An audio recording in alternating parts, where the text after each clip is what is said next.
draußen mögen halt nicht so das Wasser.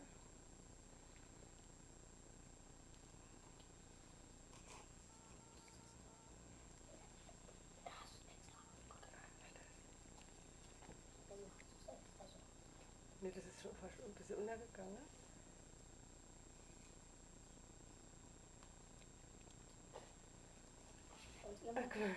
Das holt sich das Boot.